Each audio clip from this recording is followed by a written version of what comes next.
Hello दोस्तों, स्वागत है हमारे यूट्यूब चैनल पातेपुर सीएससी में। आज की इस वीडियो में हम लोग बात करने वाले हैं कि अगर आप भी अपनी जेपीजी फाइल को पीडीएफ में बनाना चाहते हैं तो चलिए हम लोग फटाफट से इस वीडियो को शुरू करते हैं और हम आपको बताते हैं कि आप अपने जेपीजी फाइल को पीडीएफ में कैसे कन्वर्ट कर सकते हैं। तो चलिए, सबसे पहले आप देख सकते हैं यहाँ पे आपको अपने क्रोम ब्राउजर में आना है, उसमें आपको सर्च करना है आई लव पीडीएफ। इस पे सर्च करते ही आपके सामने एक नया इंटरफेस होगा, इस पे आपको क्लिक करना है। क्लिक करते ही आपको थोड़ा सा नीचे स्क्रॉल करना है।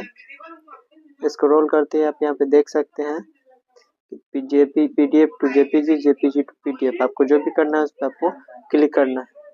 हमको जेपीजी टू पीडीएफ करना है। जेपीजी टू पीडीएफ वाले ऑप्शन पे सेलेक्ट इमेज पे टिक करना है और आपको जो भी फाइल पीडीएफ में करना है उस पर आपको टिक करना है और डन कर देना है। डन करते ही यहाँ पे आपके सामने एक प्रीव्यू आएगा और यहाँ पे जो है कन्वर्ट टू पीडीएफ, इस पे आपको क्लिक करना है।